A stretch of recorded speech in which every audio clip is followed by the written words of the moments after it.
Corona మహమ్మారి పూర్తి కాకముందే మళ్ళీ దేశంలో ఎంపాక్స్ అనే ఒక వ్యాధి అయితే వైరల్ అవుతుంది. ప్రస్తుతం ప్రపంచ దేశాలను గడగడలాడిస్తుంది. ప్రస్తుతం ఈ ఎంపాక్స్ అనేది ఎలా వ్యాధిస్తుంది?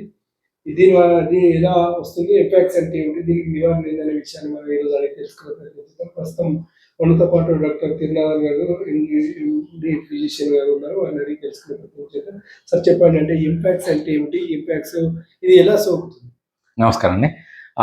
మనం కరెక్ట్ నిజంగానే మనం ఒక కోవిడ్ మహమ్మారి నుంచి ఇప్పుడిప్పుడే తేలుకుంటున్న టైంలో మళ్ళీ ఒక వైరల్ ప్రబలుతుంది అనేసరికి అందరూ కూడా అలర్ట్ అయిపోయారు. ఇది ఎమర్జెన్సీ అని చెప్పేసి WHO కూడా చెప్పింది, నోటిఫై చేసింది. సో యాక్చువల్లీ ఎంపాక్స్ అంటే ఏంటిదంటే ఇది కరోనా కంటే ముందు నుంచే ఉంది యాక్చువల్లీ. సో దీన్ని ఫస్ట్ 1958లో డెన్మార్క్లో ల్యాబ్లో రీసెర్చ్లో ఉన్న ఒక యానిమల్లకి అంటే మంకీలకు వచ్చింది కాబట్టి మంకీ పాక్స్ అన్నారు. కానీ ఇప్పుడు WHO ఏమంటుందంటే వైరస్లకి, ఇంత డిజాస్టర్ చేసే వైరస్లకి ప్రాంతాల పేర్లు పెట్టడం కానీ జంతువుల పేర్లు పెట్టడం కరెక్ట్ కాదని చెప్పేసి దాన్ని ఎంపాక్స్ అని చెప్తున్నారు. సో 1958లో వచ్చినా కూడా ఫస్ట్ మనుషులకు రావడం అనేది మాత్రం కాంగోలో జరిగింది. అది 9 months ఓల్డ్ బాయ్కి వచ్చింది అది. సో 1970s నుంచి అది స్లోగా పెరుగుకుంటూ వచ్చింది. కానీ అది ఎప్పుడు కూడా ఆ మధ్యలో కాంగో కంట్రీకి ఒకదానికి, ఆఫ్రికన్ కంట్రీకి ఒకదానికే అయింది. కాకపోతే ఇప్పుడు ఏంటిది అని అంటే అది దేశాలను దాటి కూడా మనకు స్ప్రెడ్ అవుతుంది. సో దీని గురించి విస్తృతంగా వాళ్ళు పరిశోధన చేస్తే మనకు 2 రకాలు ఉన్నాయని తెలిసింది. Clade 1 and clade 2. మళ్ళీ క్లాడ్ 1లో బి, క్లాడ్ 2లో కూడా బి టైప్స్ ఉన్నాయి. సో ఈ క్లాడ్ 1 అనేది మామూలుగా కాంగో సంబంధించిన పరివాహక ప్రాంతాల్లోనే ఎక్కువ ఉండేది. సో 2022లో ఈ క్లాడ్ 1 అనేది మనకు బాగా స్ప్రెడ్ కావడానికి స్టార్ట్ అయింది. అంటే బియాండ్ ది ఆఫ్రికా కూడా స్ప్రెడ్ అవుతుంది. యాక్చువల్లీ క్లాడ్ 1 అనేది చాలా సివియర్ సిమ్టమ్స్ ఉంటాయి దానికి. ఈ క్లాడ్ 2 దానికన్నా క్లాడ్ 1కి ఎక్కువ ఉంటాయి. క్లాడ్ 2 కూడా వచ్చినాయి, క్లాడ్ 2B కూడా స్ప్రెడ్ అవుతుంది. కానీ ఇప్పుడు ప్రెసెంట్గా వచ్చిన దానికి మాత్రం క్లాడ్ 1A అని చెప్తున్నారు. క్లాడ్ 1A, క్లాడ్ 1B అనేది బాగా స్ప్రెడ్ అవుతుంది. సో ఈ మంకీ పాక్స్ అనేది మనకి ఇంతకుముందు తెలుసు. మనకి ఏంటంటే చికెన్ పాక్స్ అని, అమ్మోరు తల్లి అని 2 ఉంటున్నాయి. మనకు మంకీ పాక్స్, చికెన్ పాక్స్ అనేది ఎరాడికేట్ అయిపోయింది 1980లో. సో దానికి సంబంధించి వ్యాక్సిన్ ఇవన్నీ పెట్టిన తర్వాత అది ఎరాడికేట్ అయిపోయింది. ఎప్పుడెప్పుడైతే ఈ చికెన్ పాక్స్ ఎరాడికేట్ అయిపోతుందో ఈ మంకీ పాక్స్ అనేది పెరగడం స్టార్ట్ అయిపోయింది. సో ఈ మంకీ పాక్స్ గురించి మనం ఆందోళన చెందాల్సింది అని అంటే సివియారిటీని బట్టి ఉంటుంది. సేమ్ కరోనా వచ్చినప్పుడు అందరికీ ఎట్లా ఎఫెక్ట్ కాలేదు, దీనికి కూడా ఇమ్యూనిటీ తక్కువ ఉన్న వాళ్ళకి, చిన్నపిల్లలకి, గర్భిణీ స్త్రీలకి మాత్రం సీరియస్గా ఉండే ఉద్దేశాలు ఉన్నాయి దానికి కూడా. అంటే లక్షణాలు ఎలా ఉంటాయి సార్ దీనికి, అంటే ఎలా సోకుతుంది? ఓకే. పాక్స్, మంకీ పాక్స్ అని అంటే ఇది కూడా ఒక వైరస్కి సంబంధించింది. ఎన్వలప్ ఉన్న వైరస్, డబుల్ స్ట్రాండెడ్ DNA ఉంటుంది. కరోనాకి సింగిల్ స్ట్రాండ్ ఉంటే దీనికి డబుల్ స్ట్రాండ్ DNA ఉంటుంది. సో ఈ monkey pox same chicken pox లాగానే మనకి కంటామినేషన్ తోటి కూడా స్ప్రెడ్ అయ్యే ఛాన్సెస్ ఎక్కువ ఉంటాయి. సో ఈ కంటామినేషన్లో మనకి ఎట్లా WHO చెప్పిన గైడ్లైన్స్ ప్రకారం పర్సన్ టు పర్సన్ కాంటాక్ట్ తోటి రావచ్చు, ఫేస్ టు ఫేస్ అంటే దగ్గర నుండి మాట్లాడితే రావచ్చు, లిప్ టు లిప్ రావచ్చు, అంటే మనం యూజ్ చేసిన గాడ్జెట్స్ తోటి కూడా మనకి సంక్రమించే అవకాశం ఉంది. ఇంకోటి విచిత్రమైన సంఘటన ఏంటంటే ఇది మదర్ నుంచి చైల్డ్ కూడా స్ప్రెడ్ అయ్యే ఛాన్సెస్ ఎక్కువ ఉంటాయి. డ్యూరింగ్ లేబర్లో కానీ లేకపోతే లాస్ట్ టర్మ్లో కానీ మదర్ నుంచి బేబీకి వస్తుందంటే అది కొంచెం ఆలోచించాల్సిన విషయం. ఒక మనిషికి సోకితే దీని కాల పరిమితి ఎన్ని రోజులు ఉంటుంది? దీనివల్ల ఏమైనా సీరియస్ ఉండే లక్షణాలు? సో ఇది ఎట్లాగా వైరల్ ఫీవరే కాబట్టి వైరల్ ఫీవర్లో మనకి ఏంటంటే వైరల్ ప్రోడ్రోమ్ ఉంటుంది. అన్ని సిమ్టమ్స్ కూడా సేమ్ వైరల్ ఫీవర్ లాగానే వస్తుంది. మనకు కొందరికి ఫీవర్ రావచ్చు, కొందరికి లో బ్యాక్ ఎక్కి ఉంటుంది, కొందరికి ర్యాష్ రావచ్చు. ఆ ర్యాష్ అనేది ప్యాపిల్స్ లాగా, అంటే మన పింపుల్స్ వచ్చినట్టు ప్యాపిల్స్ లాగా ఫ్లాట్గా స్టార్ట్ అయిపోయి అది మొత్తం రసితో కూడిన ఒక గుల్లలాగా తయారవుతుంది.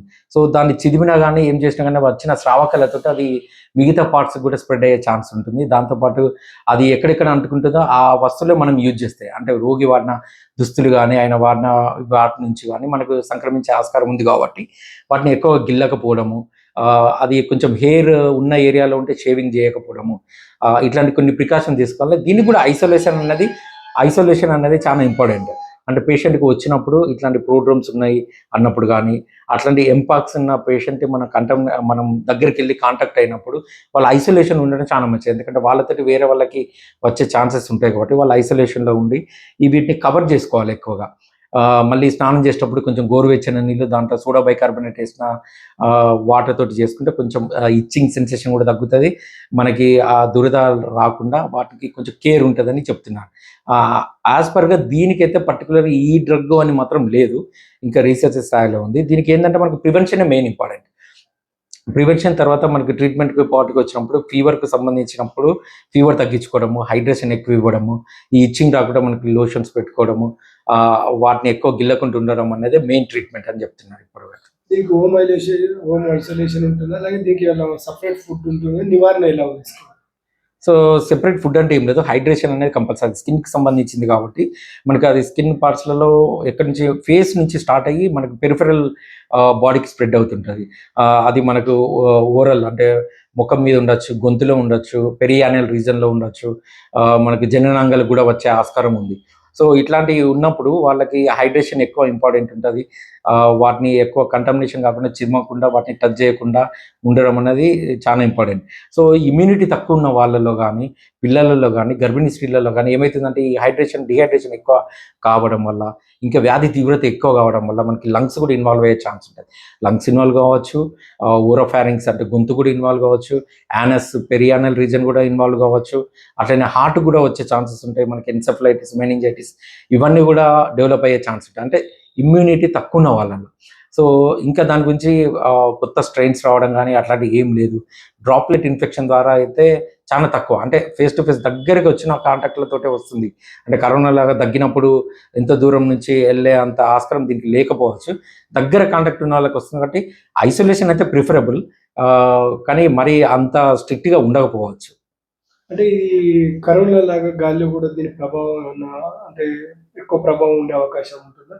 అలాగే కరోనాలో కూడా చాలా మంది దీనికి ట్రీట్మెంట్ కోసం కొన్ని రోజులు పట్టింది. అంటే ఇది సెపరేట్, అంటే బయట దేశాల నుండి మన దేశానికి ఇది తొందరగా వచ్చింది. ఇప్పుడు కూడా ఇది ఆఫ్రికా నుండి వస్తుంది అని అంటున్నారు. మన దగ్గర కేరళ, మహారాష్ట్రకి వచ్చింది. అంటే మన తెలంగాణ కావచ్చు, ఏపీలో కావచ్చు, దీని ప్రభావం ఏమన్నా ఎలా ఉండదు? సో ఇది ఎప్పుడైనా జియోగ్రఫికల్ ల్యాండ్ దాటి వస్తుందంటే మనకి ఎండమిక్, ఎపిడమిక్ అని డిసైడ్ చేస్తారు WHO. మనకి ఈ WHO రీజన్స్ బట్టి చెప్తారు. 5 పసిఫిక్ రీజన్స్ ఉంటాయి. ఆ రీజన్స్లో స్ప్రెడ్ అయితేనే దీన్ని ఎపిడమిక్ అని చెప్తారు. సో ఎక్కడైనా ఏరియాకు సంబంధం అక్కడ వరకే ఉంది, ఒక జియోగ్రఫికల్ ఏరియాలో ఉంటే దాన్ని ఎండమిక్ అని చెప్తారు. ఇప్పటి వరకు అయితే అది ఎపిడమిక్గా అయితే మారలేదు. సో దాని వ్యాధి తీవ్రత ఎట్లుంది, దాని R0 వాల్యూ ఎంత ఉంది, ఎంతమందికి స్ప్రెడ్ చేయగలుగుతుంది, ఒక్కరి నుంచి ఎంతమందికి వెళ్తుంది అనేది దాని మీద ఇంకా స్టడీస్ జరగాల్సి ఉన్నది. ఎందుకంటే వ్యాధి అనేది సడన్గా అప్పటిదప్పుడే స్ప్రెడ్ అయింది అనుకోండి, ఎక్కువ యాక్టివ్గా స్ప్రెడ్ అయిపోతే దానికి R0 వాల్యూ ఎక్కువ ఉంటుంది కాబట్టి చాలా మందికి స్ప్రెడ్ అయ్యే ఛాన్స్ ఉంటుంది. దీనికి ఏంటిలా ఉంటుందంటే మనకు వారం రోజుల వరకు కూడా కంటామినేషన్ జరిగిన తర్వాత ఇన్ఫెక్షన్కు గురైన వ్యక్తి సిమ్టమ్స్ రావడానికి మనకు 1 వీక్ to 4 వీక్స్ వరకు ఛాన్స్ ఉంటుంది. సో ఆ మధ్యలో వరకు ఆ పేషెంట్ స్ప్రెడ్ చేయొచ్చు, కానీ ఆ సిమ్టమ్స్ బయటపడవు. దానివల్ల కొంచెం ఎక్కువ మందికి స్ప్రెడ్ అయినా కూడా మనకి వ్యాధి తీవ్రత అనేది అంత ఎక్కువ ఉండదు. మళ్ళీ ఈ బ్లిస్టర్స్ వచ్చిన తర్వాత, ఈ ప్యాపుల్స్ వచ్చిన తర్వాత కూడా మనకు మళ్ళీ అదంతా రాలిపోయి కొత్త స్కిన్ రావడానికి 4 వారాలు పడుతుంది. సో అప్పటి వరకు కూడా పేషెంట్ మనకి ఈ వ్యాధిని వేరే వాళ్ళకి స్ప్రెడ్ చేసే ఆస్కారం ఉంటుంది. కాబట్టి అట్లాంటి టైంలో ఐసోలేషన్ ప్రికాషన్స్ ఎక్కువ తీసుకోవడం, పర్సనల్ హైజీన్, చేతులు కడుక్కోవడము, డ్రెస్సులు ఎవరిది లైనన్ కానీ వాళ్ళ పేషెంట్కి సంబంధించి వేరే వాళ్ళకి కంటామినేట్ కాకుండా చూసుకోవడం అనేది చాలా ఇంపార్టెంట్. అది కూడా ఒక పార్ట్ ఆఫ్ ఐసోలేషన్ కిందనే వస్తుంది. దీనివల్ల ఏమైనా భయపడాల్సిన అవకాశాలు ఏమన్నా? సో ఏదైనా వైరల్ ఫీవర్ వచ్చినప్పుడు అది మనకు దాని స్ప్రెడ్ని బట్టి దాని డెత్ రేట్ ఎంత ఉంటుంది, దాని ఇన్సిడెంట్ ప్రివలెన్స్ అవన్నీ స్టడీస్ బట్టి మనకు చెప్తుంటుంది వ్యాధి తీవ్రత ఎట్లా ఉంటుంది, అది ఏ ఆర్గన్స్ ఎఫెక్ట్ చేస్తుంది అని చెప్పేసి దాన్ని బట్టి ఉంటుంది. సో మన బాడీలో వైటల్ ఆర్గన్స్ని ఎఫెక్ట్ చేసేంత వరకు కూడా మనం దాన్ని, ఇప్పుడైతే స్కిన్ వరకే ఉంది, బాగా ఇమ్యూనిటీ తగ్గిన వాళ్ళకి, పిల్లలకి, ప్రెగ్నెంట్ వాళ్ళకి మాత్రం న్యూమోనియా, ఎన్సెఫలైటిస్, మయోకార్డైటిస్ అంటే గుండెకి సంబంధించి గుండెకి ఎఫెక్ట్ కావడము, మెదడుకి ఎఫెక్ట్ కావడం అనేది జరుగుతుంది చాలా రేర్ కేసులలో. సో అట్లాంటప్పుడు మోర్టాలిటీ పెరిగే ఛాన్సెస్ ఉంటాయి. అన్నెసెసరీ అందరికీ ఇది ఎఫెక్ట్ అవుతుంది అనడానికి అయితే లేదు. ఇప్పటి వరకు అయితే మాత్రం స్కిన్ వరకే ఉన్నది కాబట్టి దాన్ని అక్కడి వరకు ప్రివెంటివ్ మెజర్ తీసుకుంటే సరిపోతుంది. Thank you. Thank you.